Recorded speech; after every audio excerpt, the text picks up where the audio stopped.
మీరు అడిగినట్టుగా జగన్మోహన్ రెడ్డి గారి గుంటూరు పరామర్శ యాత్ర.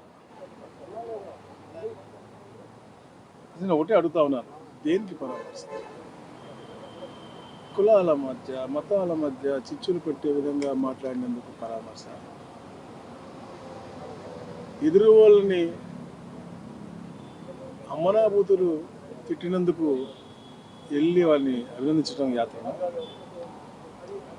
దాని తర్వాత ఏమైనా పరిణామాలు జరుగుంటే దానికి కూడా మీకు పోలీసు వారు ఎంతమంది వెళ్ళమని చెప్పి పర్మిషన్ ఇచ్చారు? మీరు ఉదయాన్నే మద్యం తాగినటువంటి వాళ్ళందరినీ కూడా మీ తోడు వేసుకుని అంత విచ్చలవిడిగా ఈరోజు గుంటూరు, ఎందుకంటే మా గుంటూరు ప్రాంతం ముఖ్యంగా ఈ రాష్ట్రం అంతటా కూడా ప్రశాంతమైన వాతావరణం ఉంది. పెట్టుబడిదారులు వస్తూ ఉన్నారు.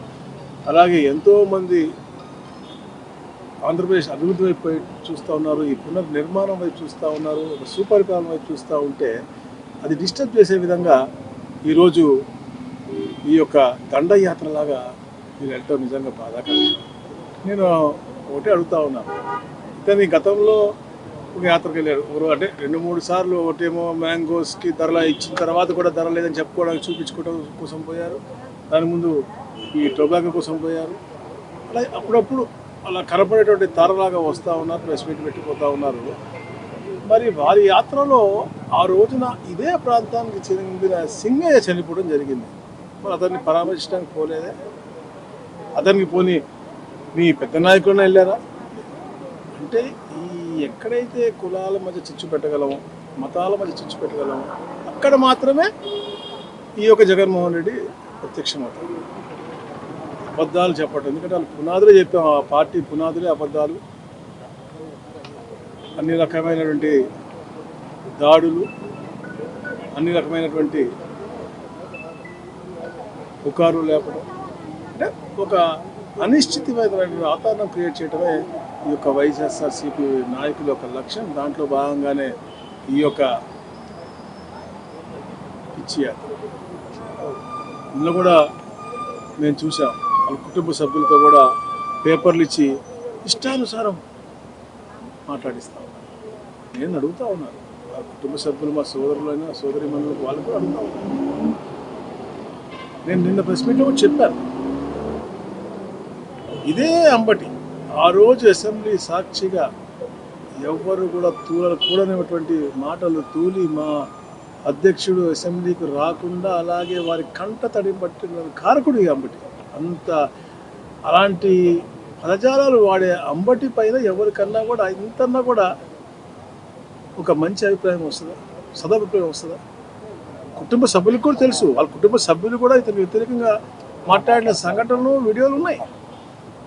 అలాంటి వ్యక్తి రెచ్చగొట్టే ధోరణిలో ఈ రోజున ఈ ప్రశాంతమైన ఆంధ్ర రాష్ట్రం చిచ్చు పెట్టడానికి చేసినందుకు మీరే సమర్థిస్తున్నారా అని అడుగుతా ఉన్నారు. ఈ జగన్మోహన్ రెడ్డి ఈ రాష్ట్రంలో చరిత్రలో ఎప్పుడూ లేని విధంగా భారతదేశంలో పెట్టుబడులు వస్తే 25% ఇక్కడ వచ్చినాయి. ఎప్పుడు లేని విధంగా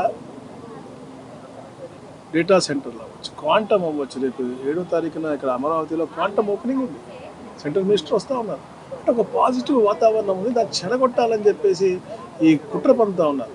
దాన్ని ఈ జగన్మోహన్ రెడ్డి అనే మనిషి సమర్థిస్తున్నారని అడుగుతా ఉన్నారు. అతన్ని చెప్తే చేస్తున్నారు, వీళ్ళందరినీ అడుగుతూ ఉన్నారు.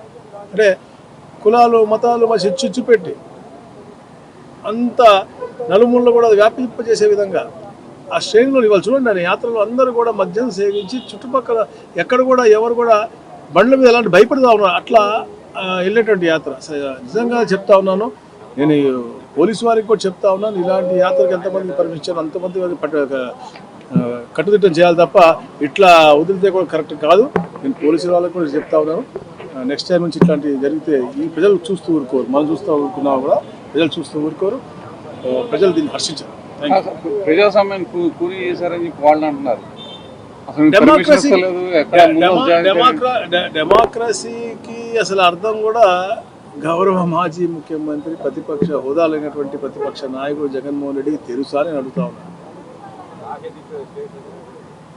అసలు మాట్లాడే మాటల్లో పద్ధతి లేదు వాళ్ళ నాయకులు, చేసే పనిలో పద్ధతి లేదు నాయకులు. ఈరోజు చూస్తూ ఉన్నాం మనం. వాళ్ళకి ఇచ్చిన పర్మిషన్ ఎంత అంటే వాళ్ళ ముందు ఆ మోటార్ సైకిల్ మీద అంత మద్యం సేవించి చుట్టుపక్కల ప్రాంతాల్లో కూడా భయప్రాంతం క్రియేట్ చేస్తారు. ఇది దండయాత్రనా? డెమోక్రసీ అంటే ఏంటి? శాంతియుతంగా ఏది చేసుకున్నా మాకు బాధ లేదు. ఎవరన్నా ఎంతమంది వెళ్ళండి. ఈరోజు అంబులెన్స్ ఆగిపోయాయి రోడ్డు మీద. వీళ్ళు చేసే దానికి చుట్టుపక్కల మోటార్ సైకిల్ పడిపోయే పరిస్థితులు అంటే డ్రైవ్ కూడా చేసే పరిస్థితి లేదంటే మీరు ఎలాంటి వాతావరణం క్రియేట్ చేద్దామనుకున్నారు ఈ ఆంధ్ర రాష్ట్రాన్ని? మీరు చెప్పేది అదే డెమోక్రసీ అంటే you all right to go. మీరు వెళ్ళండి, ఒక్కరు వెళ్ళండి, 4 వెళ్ళండి, 10 మంది వెళ్ళండి, లేదా పోలీసు వారు పర్మిషన్ అడిగి 100 మంది వెళ్ళండి. కానీ ఇట్లా రెచ్చగొట్టే ధోరణిలో వెళ్తే మాత్రం ఎట్టి బస్సులో ఉండేవాడు. ప్రాంతాల మధ్య, కులాల మధ్య చిచ్చు పెట్టే తత్వం అది మారుకోవాలి అని చెప్పేసి